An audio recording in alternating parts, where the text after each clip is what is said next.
Kaygı bozukluğu kişide 6 ay boyunca hemen her gün işlevselliğini bozucu şekilde sürmesi, yaşamın çeşitli alanlarında sıklıkla evhamlanma durumudur ve kişi gündelik yaşamında bile çok sıklıkla kaygılanır. Genelde belirsizliğe tahammülleri yoktur. Her şeyi yönetmeye çalışırlar. Aynı zamanda bu kişiler mükemmeliyetçi davranabilirler, işlerini erteleyebilirler. Çünkü erteledikçe rahatlıyorlar. Huzursuz olma, tetikte olma, çabuk yorulma, zihin donması, zihin boşalması, aynı zamanda uyku bozukluğu da görüyoruz. Çok ilerleyen kaygı bozukluğunda kişiler genelde gece uykularını rahat uyuyamazlar. Çünkü sürekli bir şekilde zincirleme felaket düşünceleriyle doldurur kafaları. Onun dışında kaslarda gerginlik olur. Mesela sırt ağrıları olur. Midede sürekli bir rahatsızlanma olur. Baş ağrıları olur bu kişilerde. Genelde kliniğimize zaten depresyon ve anksiyete yani kaygı bozukluğuyla müracaat ediyorlar. Kafaya takma, işte düşünme, ben işte kafaya takmamaya ve düşünmemeye çalışıyorum dediklerinde bunu kesinlikle işlevsel bulmuyoruz. Burada izleyenlere de şöyle bir şey yaptırabiliriz. Örneğin bir örnekler üzerine size anlatayım. Şu anda pembe fil örneğini vermek istiyorum. Pembe fili düşünme diyeceğim size. Siz gözlerinizi kapatın ve bir pembe fil hayal edin. İşte pes pembe bir fil. Bu çok yaygın bir örnektir. Bu filin kuyruğunu, hortumunu, bacaklarını, her yerini düşünün. Pembe bir fil. İyice düşünün bu fili.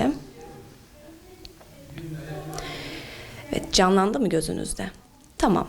Şimdi gözümüzü açalım ve tekrar kapatalım. Şu an pembe fili düşünmeyin. Pembe fili takmayın. Pembe fili sakın zihninizden geçirmeyin. Pembe fili düşünmeyin. Evet, açabilirsiniz. Bu mümkün oluyor mu? Dedikçe zihninize geliyor. Pembe fili düşünme dedikçe zihninize sürekli pembe bir fil hayal etmeye başlıyorsunuz. Tıpkı bizlerin de işte halk arasında ya ne takıyorsun kafana düşünme dedikçe o kişiler o kaygılı düşünceleri sürekli zihninde geçirmeye devam edecekler. Ve kişinin işlevselliği bozulacaktır. Yani bizim takma, boş ver gitsin dediğimiz her şey çok işlevsiz oluyor bir noktada. Burada kişi karşımıza geliyor. Belli nefes tekniklerimiz var, gevşeme egzersizlerimiz var ve endişe güncelerimiz var. Bu endişe günceleriyle hedeflediğimiz şey klinik anlamda %70, %80 iyilik haline ulaşmaları. Yani duyguları neler, düşünceleri neler, tetikleyen olaylar neler ve kaygılı davranışları neler. Buna yönelik kişi şöyle bakıyorsa bu şekilde genişletmeye çalışıyoruz bakış açısını ve onlara farklı alternatifler sunuyoruz. Böylelikle kişi bu düşünmeyi ötelemek yerine, ertelemek yerine ya da en iyi şekilde ben bunu yaparımın kaygısına girmek yerine orada başa çıkma yöntemleri geliştiriyor. Hani dedik ya belirsizliğe tahammülü yoktur bu kişilerin. Oradaki belirsizlik aslında hayatımızın her alanında var. Aslında baktığımız zaman kaygı çok işlevsel bir şeydir.